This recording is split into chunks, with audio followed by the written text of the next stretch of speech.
Сайн бацгаана уу? Камжаа ТV байна. Даниэл Холсет гэдэг энэ залуу Америкийн Орегон мужид нэлийн цөөнхөн амтай хөдөө тосгонд 1976 онд төрсэн залуу байгаа. Даниэлийн гэр бүл фермийн аж ахуй эрхэлдэг байсан болохоор хүүхэд байхасаа л фермийн ажилд тусалдаг. Тэр ч утгаараа Даниэл маш ажилсаг, нөхөрсөг хүүхэд байсан. Байнга инээж авдаг, сайхан сэтгэлтэй тус ч хүүхэд байсан болохоор 10 жилдээ Смайл Мэн гэдэг очтой байсан.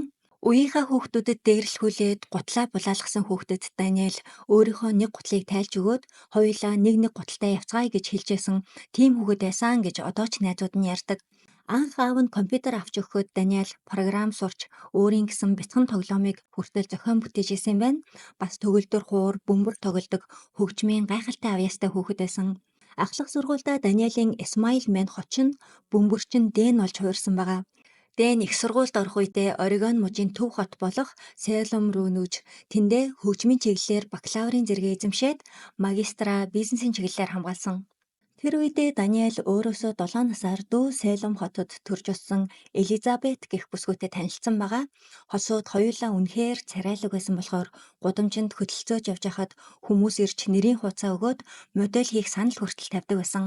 2001 онд Даниэл магистрийн дипломоо авч сургуулаа төгсөөд шууд Элизабетэд гэрлэх санал тавьж хосууд гэрлээд 5 жилийн дотор 3 хүүхдүүдийн ээж аав болцоосон. Том нь охин, дундх нь хүү, хамгийн бага нь охин байгаа. Даниэл хүүхдүүдтэй бүхнээ зориулж хайрладаг, тэднэрийгээ миний 3 сахиусан тэнгэрүүд гэж дууддаг байсан. Багийнхаа мөрөөдлийг дагаж Даниэл IT компанид ажилд ороод ажлаа тараад шууд л гэртээ гүйж ирж хүүхдүүдтэйгээ байнга ойр цагийг хамт өнгөрөөх гэж хичээдэг, тэднэртэйгээ тоглох гээд үнэхээр завгүй амьдардаг байсан. Надад ийм төгс гэр бүл байгаа болохоор би юунаас ч айхгүй байна гэж бас байнга хэлдэг байсан. Даниэл ажлаа солих болсноор гэр бүлээрээ Лас Вегас руу нүүж гэр бүл нь шинэ орчиндөө дасан зохицох хооронд Даниэл өөрийнхөө хувийн IT компанийг байгуулад ажлаа жигдрүүлж авч чадсан. Ажил нь амжилттай явж гэр бүлийн амьдрал нь үнэхээр үгээр хэлхийн аргагүй сайн сайхан амьдарч байсан. 2009 онд Даниэлийн эхнэр Элизабет гэнэт өөрийгөө улс төрд ормоор байгаагаа хэлдэг. Дараа жил болох Невада мужийн дэд танхимын сонгуульд өрсөлдмөр байна. Надад тусалж намайг дэмжиж чадах уу гэж гуйсан. Тэр үед Элизабет дөнгөж 26 настай байсан. Сонгуульд өрсөлдөхөд мөнгө маш их орон, дээрээс нь 3 хүүхэдтэй, хүүхдүүд нь бүгд бага насных болохоор Даниэлд маш том мацаа үүрэг хариуцлага оногдох учраас Даниэлийг эсэргүүцэх байх гэж бодсон ч Даниэл огт эргэлзэхгүйгээр чи хийн л гэвэл би мэдээж дэмжинэ гэд ажлынхаа хажуугаар хүүхдүүдээ асрах, эхнэрийнхээ сонгуулийн зардлыг гаргах гээд бүх хариуцлагыг хүлээнэ гэдгээ хэлсэн. Энэ үнэхээр амар шийдвэр биш.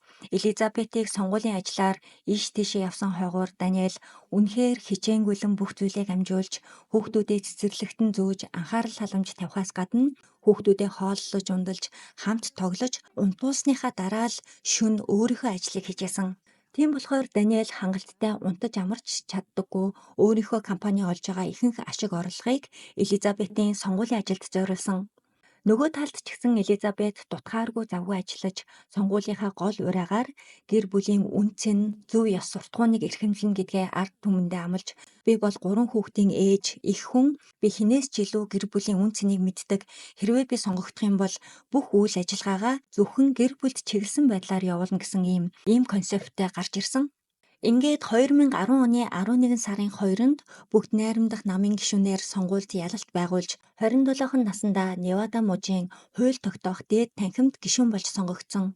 Улс төрийн гэр бүлээс ч гаралтай биш залуухан гэрийн эзэгтэй гишүүн болж сонгогдлоо. Түүхэнд тэмдэглэгдэх үйл явдал боллоо хэмээн Америк даяар Элизабетийн нэр алдаршиж тэр хэмжээгээрээ хүмүүсийн хүлээлт ч гэсэн их байсан. Энэ их амжилтанд хинээс ч илүү баярлсан хүн бол мэдээж Даниэл байгаа. Баяр хүргэх ёслол дээр Даниэл цэцэг барьж гарч ирээд чамайг хийж чадна гэж мэдчихсэн юм аа, баярлалаа гэд Элизабетийг тэрч уйлж байсан. Элизабет гишүүнээр сонгогдоод удаагүй нэг л өөрчлөгдөж өөр болж байгаа мэдрэмж Даниэлд төрөх болсон. Эхний ээлжинд Элизабет нүур будалтаа өөрчилж хизээж хийж байгаагүйгээрээ жингээ хасч өмнөхөөсөө хэтэрхий задгаа хувцлах болсон. Эхэндээ Даниэль эхнэр маань алдартай болоод олон хүний нүдний өмнө байгаа хүн мэдээж өөрийнхөө гадаад төрхөнд анхаарах нь ойлгомжтой зүйл гэж бодсон. Элизабетийн нэр хүнд гинэт төсөж бараг л нэг төрлийн инфлюенсер шиг болоод сурталчилгаанд тоглож бикинитэй сэтгүүлийн зураг авалтанд хүртэл оролцдог болсон. Энэ зүгээр Америкийн соёлын ялгаа байдаг л зүйл үгүйг нь сайн мэдэхгүй байна. Гэхдээ ямар ч улс төрчүү эсвэл урлаг соёлын хүн модель үү гэдэг нь ялгагтахааргүй болж ирсэн.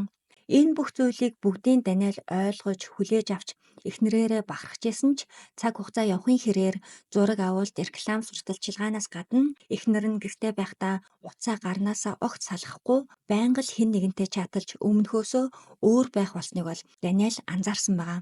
Тийм болохоор Элизабетээс хэнтэй ингэж их чатлаад байгааг нь асуухаар иргэдийн төлөөлөгчдийн хурлаас надад маш их тус өргөсөн Тайгер гэдэг хүн байд юм аа. Тэр хүнтэй ажлын асуудлаар ярилцж гин гэхдээ Даниэль за гэд өнгөрсөн. Энэ Тайгер гэдэг залуу болохоор мэрэгжлийн гольфын тамирчин бас тухайн үед Элизабеттэй яг адилхан хууль тогтоох дээд танхимын гишүүн залуу байсан байгаа.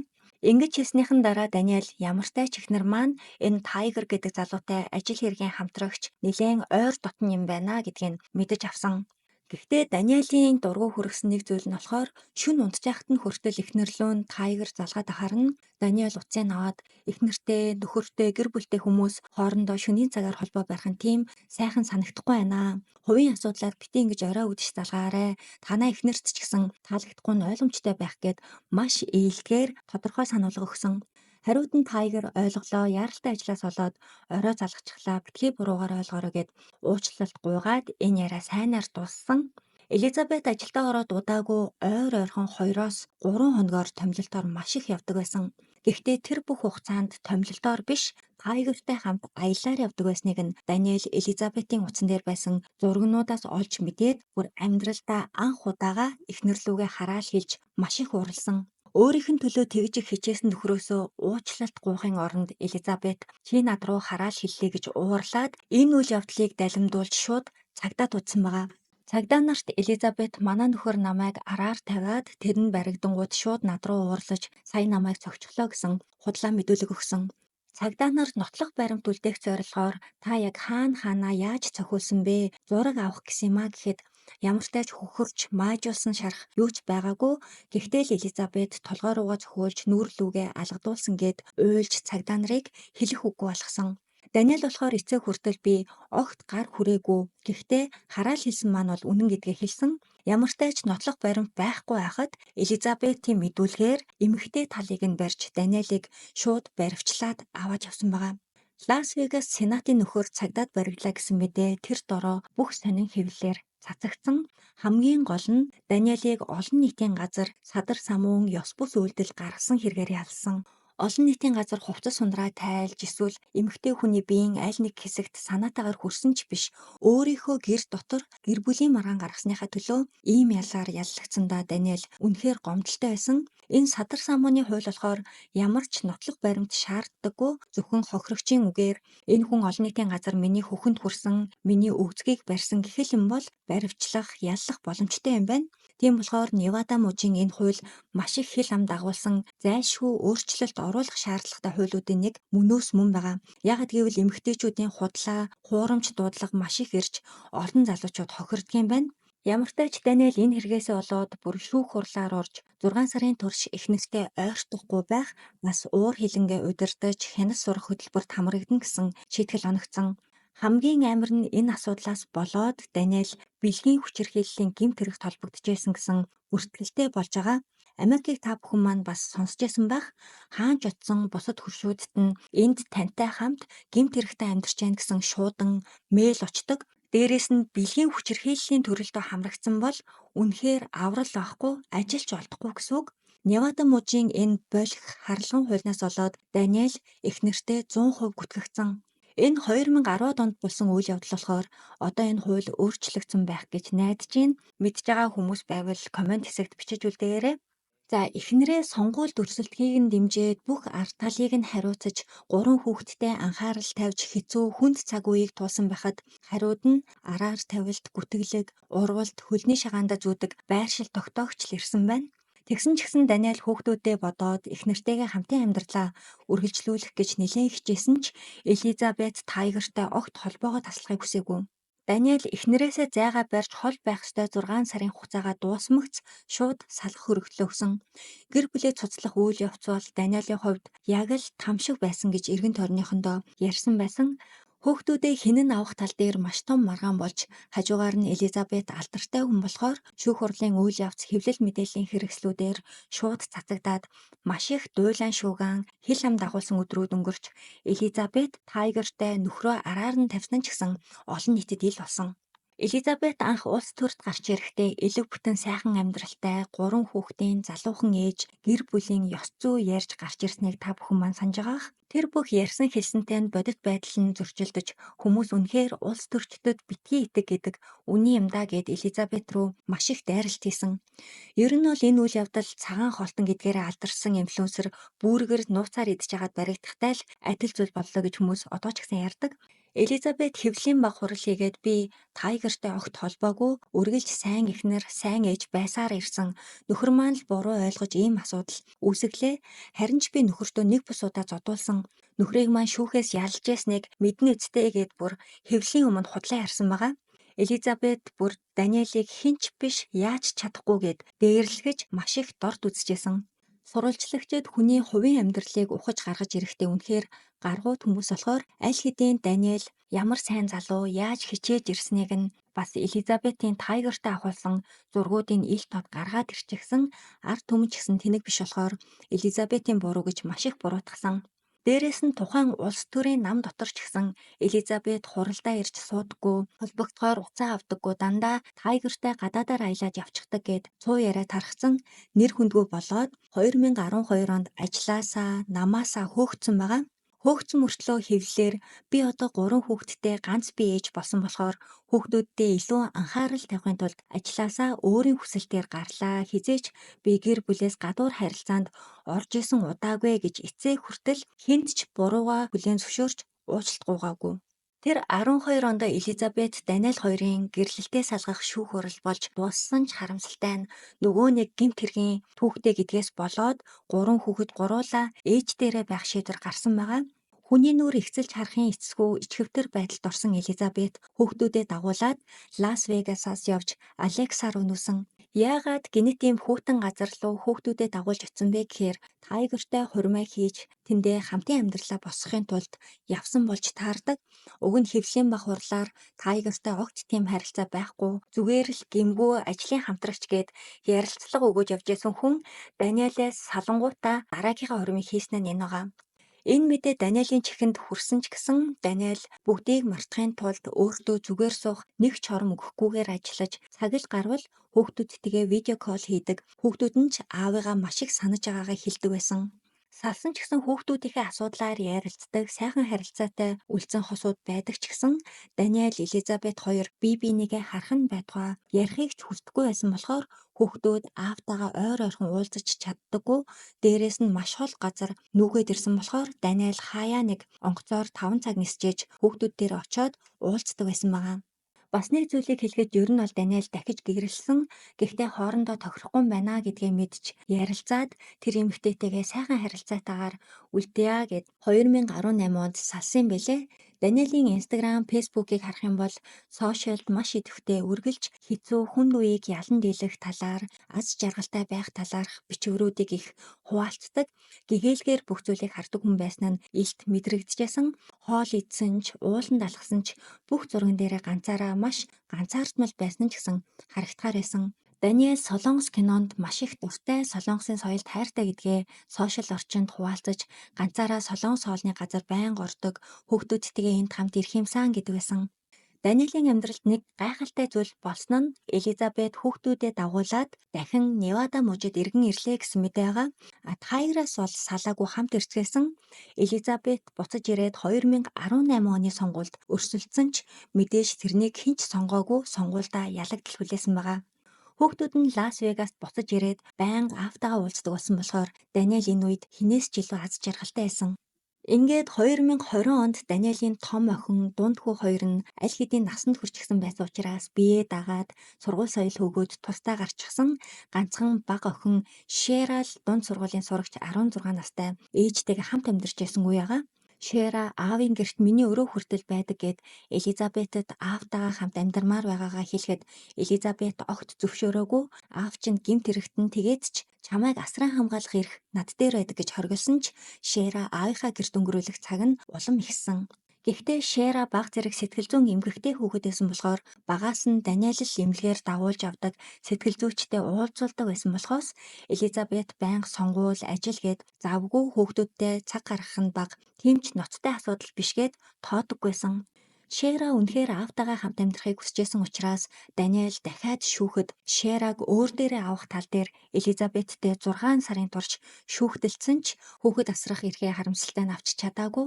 Яг тэр шүүхийн шийдвэр гарсан өдөр Шера аавтайгаа амьдармаар байна гэж ээжтэйгээ хэрэлдэж шөнө нь нууцаар гэрээсээ зүгтаад Даниэлийн гэрт такси бариад утсан байсан. Гэхдээ Элизабет цагдаа дуудгал юм бол Даниэл хүүхэд тулгаасан хэрэгт унах учраас Элизабет руу залгаад Элизабет очиж чи хүүхдэд юу гэж хэлсэн болоод ингэж их чамтай хамт амьдрна гэдэг юм бэ гэд бөөн хэрүүл хийж агаад Шераг аваад явж исэн юм байна. Энэ явдлаас хэдэн сарын дараа 2021 оны 4 сард нэгэн хачирхалтай үйл явдал болсон. 4 сарын 8-ны өглөө хэд хэдэн бэлэн мөнгөний ATM машинаас хэдэн зуун долларын зарлага Даниэлийн картнаас баг багаар гарсан байгаа. Та бүхэн маань Даниэл Элизабетээс салсныхаа дараа дахиж нэг эмэгтэйтэй гэрлээд 2018 онд салж ясныг санаж байгаах. Тэр зарлага гарсан данс Даниэл хуучин X их нэртэйгээ хамтран эзэмшдэг данс байсан. Салсан ч гэсэн тэр дансыг нэг тийш нь болгож нэрээ салгаагүй юм шиг байлээ. Удаан хугацаанд ашиглаагүй данснаас мөнгө гарахад банк автоматар данс эзэмшигчдэд заллан луурын шинжтэй гүйлгээнээс анхааруулсан мессежийг явуулдаг. Солонгост болохоор удаан ашиглаагүй картаараа тооцоо хийхэд шууд банкнаас залгадаг яг иймэрхүү төрлийн үйлчилгээний систем юм шиг байгаа. Хамтран данс эзэмшижсэн хуучин X эхнэрт нь ч гэсэн банкны анхааруулах мессеж очсон болохоор санаан зовоод Даниэл руу залгахад Даниэл уцаа огт аваагүй. Дууд шуудан бас мессеж бичиж үлдээсэн ч ямар ч хариу байгаагүй болохоор Даниэлийн энэ X хоёр дахь эхнэр нь Даниэлийн ээж Кристен руу залгаад Кристен хөөрөөгөө залгасан ч уцаа авахгүйсэн. Кристен ач охиноо аавында байгааг нь мэдчихсэн болохоор Шера руу залгасан боловч Шера ч гэсэн уцаа аваагүй. Ингээд Кристен аавтай чинь холбогдох гээд чадахгүй байна. Аав чинь хаана байна гэд мессеж явуулахад Шера аавын утас харин эвдэрчгсэн маргааш орой л тантай холбоо барих байх. Санаа бити зоорой гэсэн мессежээр хариулсан байгаа. Ач охин нь аавыгаа зүгээр гэсэн болохоор Кристен санаа намраад хүлээхээр шийдсэн. Гэхдээ хэсэг тайвшраад бодоод үзсэн чинь хүүнч тэр ач охин нь ч тэр дандаа уцаар ярьдаг тэр бүр имээрүүгээ мессеж бичдэггүй байхад Шера мессеж бичсэн дээрэс нь Даниэл охиныхоо уцаар зүгээр л надтай яагаад ярьж болоогүй болоо гэж бодоод маргааш өглөөнийх нь 10 цагт Кристен Шера руу би хүлээж авах болохоор яг одоо аавыгаа над руу залга гэж хэл гэсэн мессеж явуулахад аав одоо усанд орж гинэ уцаар ярих боломжгүй байна гэсэн хариу ирсэн. Энэ үед л нэг л зүйл биш байгааг Кристен ойлгоод энэ яавч Шера биш байх шиг байна. Чи хинбэ гэд мессеж итсэн чинь тэрнээс хойш дахиж хариу огт ирээгүй. Гайхаж сандарсан Кристен Даниэлийн гэртээ ойрхон амьдардаг хамгийн сайн эмэгтэй найз Пег руу залгаж учир явдлаа хэлээд дараагаар нь цагдаа руу залгаж ач охин хүү хоёр маань холбоогүй болчихлоо. Ганцхан мессежээр надтай харьцаж байгаа ч гэсэн манай ач охин биш өөр хүн байх шиг байна гэд очоод шалгаж өгөхийг хүссэн. Цагдаа нар дуудлагын дагуу Даниэлийн гэрт очиход Даниэлийн сайн найз Пег бас ирчихсэн гадаа нь зогсож байсан. Машин нь байхгүй, гэрийнх нь хаалгыг нэлээд удаан тогссон боловч хинч хариу өгөөг болохоор юмыг яаж мэдхэв гээд хаалганы байруулыг доош буулгахад гэр нь түгжээгүй онгорхоо исэн.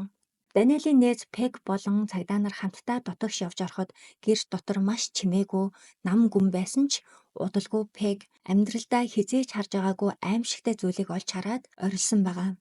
За энэ үйл явдал болохоос 24 цагийн өмнөх рүү очих юм бол Даниэлийн картыг ашиглаж Лас Вегасын хэд хэдэн бэлэн мөнгөний машинаас хэн нэгэн бэлэн мөнгө авсан бүх ATM камертай учраас камерын бичлэгийг шалгахад хичнээн маск зүүсэн ч гэсэн эрэгтэй эмэгтэй хоёр хүн байгаа нь тодорхойсон.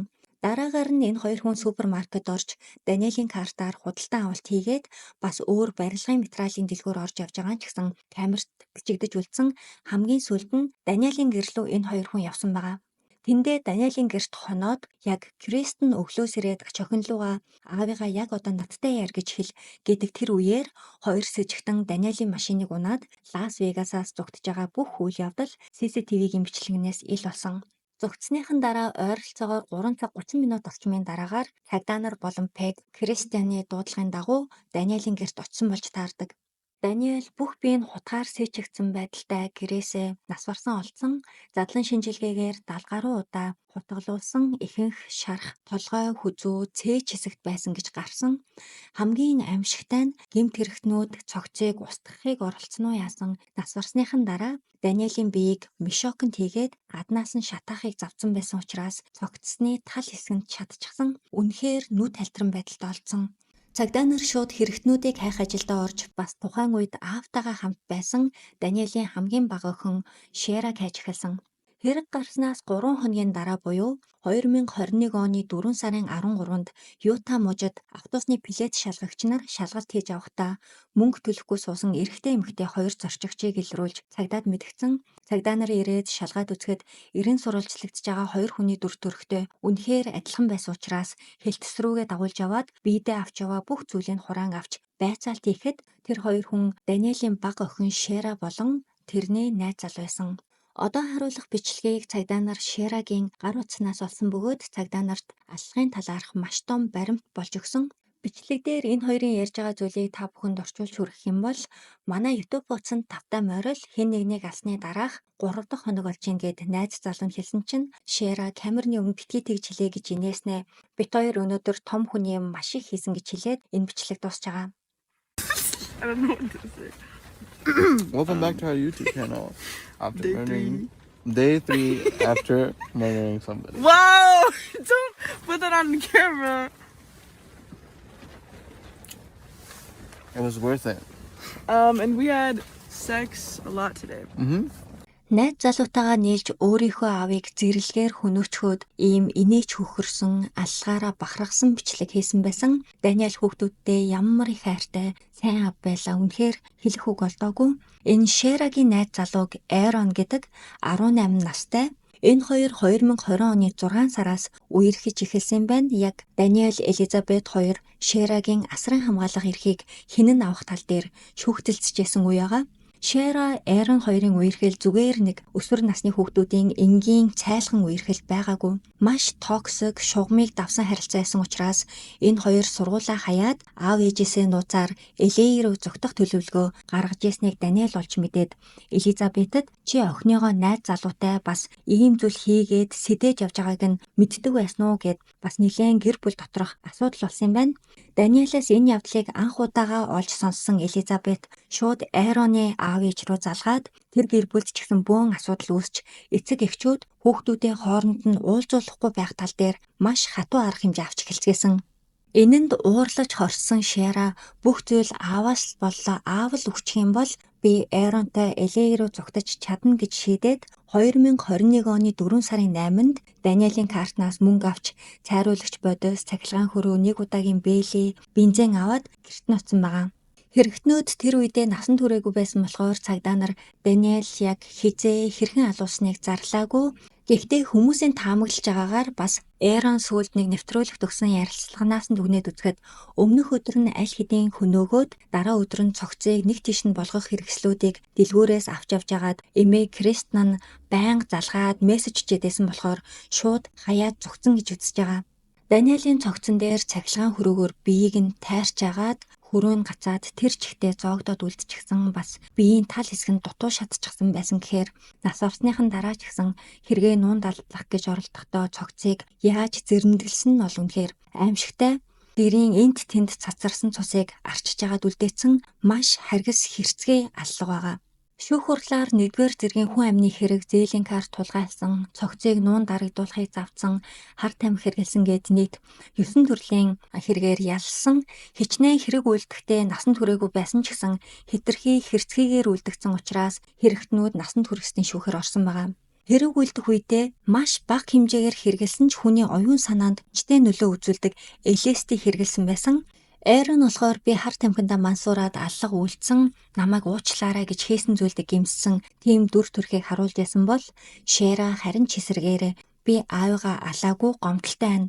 Манай аав намайг зодож миний асуудалд оролцдог, намайг хүчирхийлэхийг завдсан, надад арх хүртэл уулгаж ясан гэсэн хин ч итгэхээргүй байж боломгүй зүйлсийг ярьжсэн. Яг л ээжшгэ. Элизабет Даниэлийг амьд залуу байхад нь гүтгэж гэмт хэргийн бүртгэлтэй болгож ясан бол нас барсныхан дараа охин нь бас ингэж гүтгэж агаад Америкчууд тэр чигтээ игдүүцэж тийм л ясан бол яагаад аавтайгаа амьдрах гээд тэгж их зүтгээд байсан бэ гэд үзэн ядчихсан. Шераг тэгж хэлэхэд нь Шерагийн өөрийнх нь өмгөөлөгч хүртэл шүүгчээс уучлалт гуйж тийм зүйл огт болж байгаагүй, ямар ч үндэслэлгүй зүйл гэж залруулах хийсэн байгаа. 2022 онд болсон шүүх хурлаар Шера болон Эронг насанд хүрээгүйч бай, хар тамхи хэрэглэсэн ч бай, сэтгцийн эмгэгтэйч бай хамаагүй хуулийн хүрээнд байж болох хамгийн дээд ялаар буюу 22 жилийн дараа суллагдах эрхтэй бүх насаар нь хорих ялаар ялсан байгаа. Даниэлийн ээж Кристен өөрийн гэр бүлийн тооноос Шераг хасаад 2 ачтай гэж явдаг. Хамгийн уур хүрмээр нь Элизабет охиныгоо хохирогч тэр алуурчин биш гэсэн пост хийгээд одоо хүртэл Тайгартай сайн сайхан амьдарч байгаа. Instagram идэвхтэй хэрэглэж ийм ч хормын ой, тийм ч баяр гэж байнга Тайгартай авахулсан зураг одоо ч тасралтгүй оруулдаг юм байна. Өөрийнхөө бүхнээ зориулдаг байсан гэр бүл нь өөрөөс нь урваад сахиусан тэнгэр минь гэж дууддаг байсан охиндоо алуулахаас өмнө Даниэл хамгийн сүүлд харсан дүр зураг нь юу байсан бол гэж бодхоос ч аймар ийм өрөвдөлтөй нэг Америк залуугийн амьдралыг өнөөдөр ярьлаа. Хамжаа ТV-тэй хамт байсанд баярлалаа.